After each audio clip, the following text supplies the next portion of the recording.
Bonjour à tous, j'espère que vous avez passé une bonne fête de Hanouka. Aujourd'hui, j'aimerais souhaiter un Mazal Tov à ma sœur Sarah, à mon beau-frère Yosef, pour la naissance de leur deuxième petit garçon qui grandit, c'est un Chassid, Yerushalayim et Lamdan, avec une bonne santé pour lui, toute sa famille, avec une bonne parnassa. Un deuxième Mazal Tov à Shalom Rubashkin, un juif qui habite en Amérique, que tout le monde aime, qui a été mis en prison pour 27 ans, et il a toujours eu la confiance qu'il allait sortir avant. Il a été puni très sévèrement par rapport à ce qu'il a fait. Il ne méritait sûrement pas, même d'après la loi américaine. Et Baruch Hashem, miraculeusement, avec toute la confiance qu'il a eue, finalement, il est sorti de prison hier. C'était une très très très grande joie dans tout le milieu juif qui le connaissait. Et il y en a plein, par milliers, des rues ont été fermées dans certains endroits.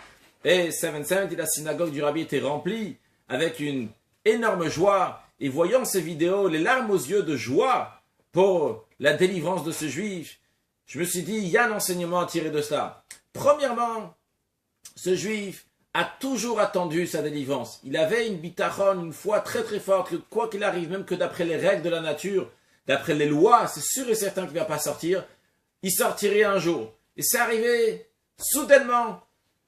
De la même manière que nous attendons Mashiach, on a la foi. Mais même quand ça arrive soudainement. Et de la même manière qu'il y a une grande joie de tout le milieu, que tout le monde danse, une grande union, toutes les barrières sont brisées. De la même manière aussi, lorsque Mashiach va venir, eh bien le prophète dit, Bibriyavo, qu'on va venir avec des larmes évidemment, des larmes de joie. Et même si on sait que ça va arriver, mais au moment où ça arrivera, on va dire, on s'y attendait pas que ça arrive, mais sans aucun doute, ça va être une grande joie. Et sûr et certain que tout le monde va danser, même ceux qui disent aujourd'hui, bon, si Mashiach il vient, tant mieux. Mais tout le monde sera très très content lorsque Mashiach va venir. Et le Rabbi nous le dit, c'est très prochainement. Et maintenant, pour le thème qu'on va discuter aujourd'hui, pourquoi Mashiach est de la descendance de la tribu de Yehuda et pourquoi pas de la tribu de Yosef, qui était aussi un dirigeant. En effet, dans la paracha de Vaïgash, on nous raconte comment Yosef, il est le vice-roi d'Égypte, c'est lui qui gère tout. Yehuda a besoin de son frère. Tous les frères ont besoin de Yosef. Yosef qui est un très grand dirigeant, quelqu'un d'intellectuel, quelqu'un qui voit les choses des années à l'avance, qui sait préparer bien les choses. Et pourtant, on nous dit que le roi, le règne, restera et finira chez la tribu de Yehuda. Alors juste, quand on parle de tribu, pour information, on sait qu'on a 3 patriarches, Avraham, Yitzhak et Yaakov. Le 3e des patriarches a 12 enfants qui ont grandi plus tard, et ça s'appelle donc des tribus, donc la tribu de Yehuda et Yosef en l'occurrence, pour nous aujourd'hui. La force et l'importance de la tribu de Yehuda va jusqu'au fait que dans la Haftara de Vaïgash, on lit un passage du prophète Yecheskel, dans lequel Dieu dit au prophète, prends 2 morceaux de bois. Sur un morceau, tu vas écrire Yehuda et ceux qui sont avec Yehuda. Dans l'autre morceau, tu vas écrire Yosef et ceux qui sont avec Yosef. Tu vas prendre les 2 morceaux. Ces 2 morceaux vont devenir un seul morceau de bois. Et lorsque le peuple juif va te demander, c'est quoi ces morceaux de bois? Tu vas leur dire comme ça. Jusqu'à présent, il y avait Yehuda et Yosef. Il y avait en effet les rois de David qui régnaient sur 2 tribus du peuple juif. Donc David qui est la descendance de la tribu de Yehuda, et il y avait les rois de la descendance de Yosef qui régnaient sur 10 tribus du peuple juif. Et tu vas leur dire, jusqu'à présent, il y avait une séparation entre vous deux. Mais maintenant, lorsqu'il arrivera un moment, donc lorsque Mashiach va venir, vous allez être unis, ve'ayula achadim beyadecha. Ils vont être, ces 2 morceaux de bois vont être une seule chose dans ta main, un seul morceau de bois, parce que lorsque Mashiach va venir, Yosef et Yehuda vont être ensemble. Et comment ils vont être ensemble? Il y aura un seul roi. Qui va être ce roi? Le roi David, le roi Mashiach. Lui, il va être le roi. Il faut comprendre. Qu'est-ce que ça veut dire? Qu'ils vont être ensemble, la Achadim, ils vont être ensemble, mais il y aura un seul roi. Désolé. Si je veux être roi et lui, il veut être roi, Dieu met les 2 ensemble et un de nous devient roi. Alors, il y en a un qui s'est écrasé, il y en a un qui a disparu, il y en a un qui n'existe plus. Où elle est la hardoute, où elle est l'union ici? Le prophète dit qu'il va y avoir une union entre Yosef et Yehuda. Et un seul roi, c'est David. Pour comprendre cela,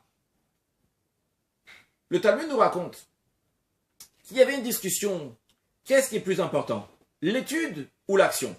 Évidemment, il faut tout faire. Il faut étudier, et il faut agir, il faut faire les 613 commandements, il n'y a aucun doute sur ça. La question, elle était, qu'est-ce qui est gadol, qu'est-ce qui est plus grand? L'étude ou l'action? Et après une discussion, ils sont arrivés à une conclusion que l'étude, elle est plus grande. Mais, comme dans le Talmud, il y a toujours une astuce. Le Talmud est très grand, l'étude est très grande. Pourquoi? Parce qu'elle amène à l'action. Alors, c'est vrai que le Talmud, il est très grand, mais la grandeur, parce qu'elle arrive à l'action, comme le commentaire de Rachidi, parce que lorsque tu étudies, tu as aussi l'action, donc au final, tu as les deux. Bien, en tous les cas, donc, les mots du Talmud sont, Talmud est plus grand, l'étude, elle est plus grande. Il est écrit que lorsque Mashiach va venir, l'action va être plus grande que l'étude. Là, il faut comprendre. De la même manière qu'on dit que l'étude, elle amène à l'action, en autre mot, lorsque tu étudies, tu as aussi l'action. Si on dit lorsque Mashiach va venir, l'action va être l'essentiel, ça veut dire que dans l'action, il y aura aussi l'étude. Mais a priori, c'est impossible. Lorsque j'étudie, l'étude, je sais, le savoir t'amène à l'action, à agir. Mais si tu es dans l'action, tu fais, d'où tu vas savoir comment faire. Donc on a trois questions. Premièrement, pourquoi Mashiach est la tribu de Yehuda et pas la tribu de Yosef?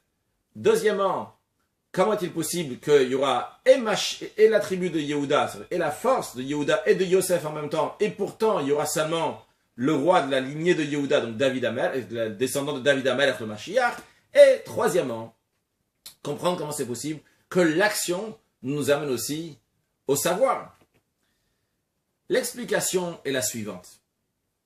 Yehuda et Yosef sont deux personnes qui représentent, qui symbolisent deux idéologies différentes, deux mondes qui sont différents. Le monde de l'étude et le monde de l'action. Le monde de la Torah, le monde des mitzvot. Yosef, qui vient du langage de Hosafa, de rajouter, c'est l'étude. Quand tu étudies, tu approfondis, il y a toujours de quoi rajouter, tu avances. Et c'est infini. Lorsque tu étudies, tu as une Hosafa, tu t'es rajouté quelque chose, tu as gagné quelque chose, tu as un savoir qui est en plus. Lorsque tu étudies, tu as un plaisir d'étudier, tu mets ta tête dans l'étude. C'est moi qui est en train de s'exprimer ici dans l'étude. Dans la personne de Yosef aussi. Yosef, il étudiait avec son père. C'est quelque chose de particulier qu'on trouve chez Yosef, qu'il étudiait avec son père. Yosef lui-même, c'était quelqu'un de très intellectuel, quelqu'un qui savait voir l'avenir, quelqu'un qui savait prendre des décisions sur longue durée. Quelqu'un de brillant, Yosef. C'est l'intellect, l'étude, le savoir. Par contre, Yehuda vient du langage de Hoda, qui veut dire la reconnaissance, la soumission. Il y a une simplicité chez Yehuda. Yehuda est un berger, comme ses frères. Yehuda a fait des erreurs dans sa vie. Après, il s'est repenti, comme tout le monde, ordinaire. Lorsque Yaakov veut envoyer ses enfants pour prendre à manger en Égypte, et les enfants disent, on ne pourra pas partir si on n'a pas ton fils bien-aimé, ton fils Yaakov, ton Binyamin, que tu aimes beaucoup, il est obligé de venir avec nous, parce que comme ça, le vice-roi d'Égypte a dit que Binyamin doit venir avec nous. Qui est-ce qui prend les choses en main? Qui est-ce qui passe à l'action? C'est Yehuda. Il dit à son père, je prends la garantie. Yehuda, le monsieur de l'action, la personne de l'action. De même, lorsque la famille de Yaakov va aller en Égypte, Yaakov envoie Yehuda pour construire une yeshiva. Yehuda ne va pas être celui qui va enseigner dans la yeshiva, ça sera Lévi. Mais Yehuda, c'est l'homme de l'action. Il est là pour faire. Yehuda représente l'action. Et donc on a deux mondes. Le monde de la connaissance, du savoir, et le monde de l'action. Lorsqu'on discute de Yehuda et de Yosef, le règne de Yehuda, le règne de Yosef, la discussion n'est pas seulement sur Yehuda et Yosef, n'est pas seulement qui est-ce qui va être roi, mais la discussion est qu'est-ce qui est plus important. Est-ce que c'est l'étude est plus importante ou bien l'action est plus importante? Est-ce que Yosef est plus important ou bien Yehuda est plus important? C'est quoi la différence entre les deux? Yosef, l'étude, lorsque j'étudie quelque chose, il y a toute mon existence qui est là, il y a mon plaisir, je suis là, moi, je suis là. Et comme j'ai un plaisir, il y a un être humain qui est mis en jeu. eh bien, ça ne peut pas atteindre le plus haut niveau de divinité, ce qu'on appelle l'essence de Dieu. Car il y a ce qu'on appelle l'essence de Dieu et, on va dire, le dévoilement de Dieu. Prenons l'exemple simple.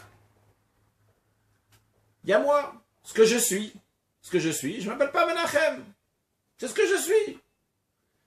Après, tu veux m'appeler, l'autre il veut m'appeler, bon, je m'appelle Menachem. C'est un nom. C'est une extension de moi-même. Moi-même, je suis au-delà de mon nom. Chacun est au-delà de son nom. Le nom, c'est pour les autres, c'est pour l'entourage. Donc, il y a ce qu'on appelle l'essence de Dieu, ce que Dieu est. Puis après, il y a des niveaux de divinité. Évidemment, Dieu, il n'y en a qu'un seul. Mais des niveaux de divinité. Des fois, Dieu, il est appelé Havaye. Des fois, Dieu, il est appelé Elohim. Il est appelé Kel, Shindalet Yud, Tsevakot, etc. Donc, il y a des noms. C'est des niveaux différents de divinité.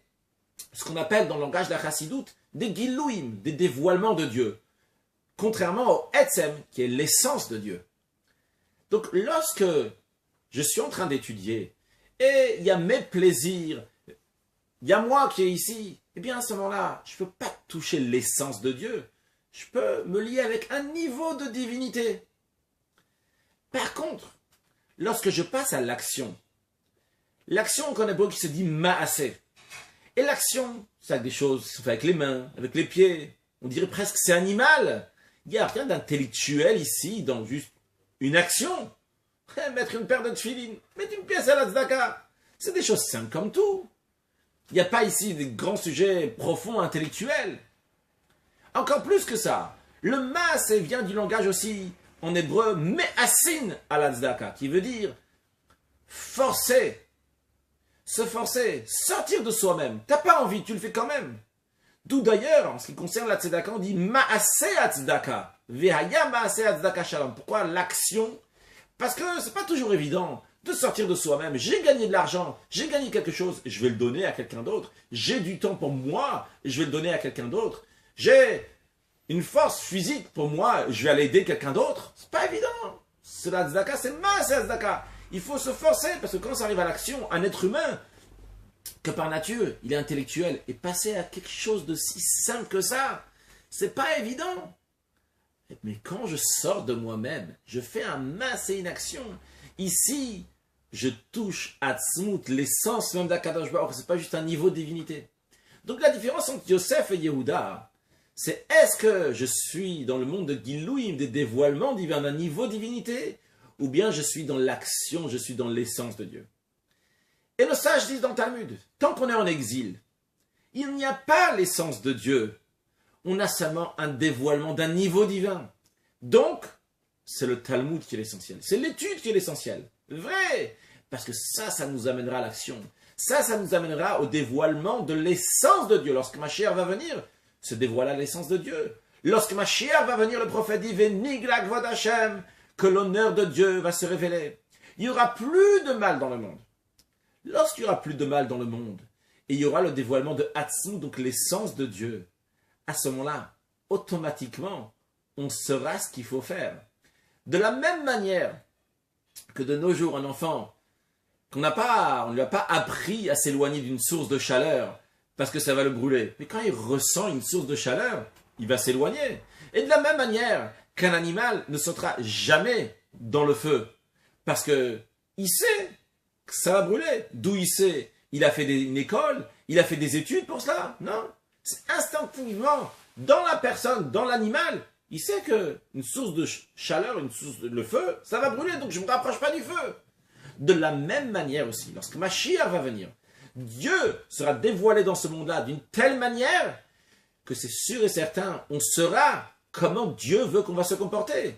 Donc en effet, par l'action, par l'essence de Dieu qui sera ici sur terre, on va savoir comment se comporter. D'où la réponse à notre question, comment par le savoir, comment par l'action, on va arriver au savoir. Ça sera de manière évidente pour nous. On va savoir, ça c'est kasher. Ça, il y a le dévoilement de Dieu dans ça, il n'y a pas. C'est comme ça qu'il faut se comporter. Alors, est-ce qu'on ne va pas étudier? Bien sûr qu'on va étudier lorsque Mashiach va venir. Et comment? On va étudier encore plus, on pourra étudier tranquillement. Mais notre étude sera dans le niveau de profondeur de la Torah, dans les secrets de la Torah, qu'un avant-goût de cela, nous avons déjà aujourd'hui dans l'étude de la chassidoute. Et Mashiach va dévoiler encore et encore plein de chassidoute, plein de parties cachées de Torah qu'on va étudier. Mais de nos jours, l'essentiel, c'est on a plus tendance à voir les choses qui brillent, on est plus attaché aux choses qui brillent. Quand on est dans les derniers instants de l'exil, on nous dit, tu dois déjà te préparer à la venue de Mashiach. On doit accentuer sur l'action. On doit accentuer déjà sur le Yehuda. C'est vrai qu'il y a Yosef et Yehuda, et les deux sont importants. On doit accentuer sur le Yehuda, sur l'action. Et pas seulement dans le sens de l'action. Parce que la qualité de l'action, c'est pas juste parce que c'est une action. C'est parce qu'on sort de soi. Sortir de soi peut très bien être aussi dans l'étude. Lorsque je fais des efforts, j'ai pas envie d'étudier maintenant. Relax, ça y est, j'ai déjà travaillé beaucoup aujourd'hui. Ah, maintenant aller à un cours de Torah. Maintenant aller écouter un cours de Torah. Maintenant ouvrir un livre, étudier la Torah. Ou bien étudier quelque chose qui est plus compliqué, je vais me casser la tête. Oui, quand tu vas faire Me'asin, tu vas faire un effort pour étudier la Torah. Eh bien, à ce moment-là, tu as ramené le Yehuda dans le Yosef. Tu as ramené l'essence de Dieu aussi dans l'étude. Tu es sorti de toi-même. Tu as fait le Ma'aseh, l'action, même dans l'étude. Lorsque Mashiach va venir, il y aura aussi bien la qualité de l'étude et la qualité de l'action. Mais la qualité de l'action sera en avant. Il y aura aussi bien Yosef, il y aura aussi bien Yehuda. Yehuda sera en avant. Et justement, il y aura une union entre Yehuda et Yosef, dans le sens profond des choses, attention. Dans le sens profond, Yosef existera. Il y aura ici toute l'importance de l'étude. Mais l'étude sera faite comme les actions. C'est que dans cette étude-là, on amènera aussi l'essence de Dieu. Parce qu'on fera tout ce qu'on fait. Parce que Dieu nous a demandé de faire ces choses-là. Alors, dans les derniers instants de cet exil, à chacun de nous, de rajouter des actes de bonté, de bienfaisance, de rajouter dans l'étude de la Torah, même si toujours on n'a pas envie à ce moment-là, quoi qu'il arrive, on doit sortir de nous-mêmes. Et justement, lorsqu'on sort de nous-mêmes, eh bien à ce moment-là, on peut arriver à une telle situation de saisir, de toucher l'essence de Dieu. Ça sera lors de la venue de Mashiach, très prochainement. Excellente journée.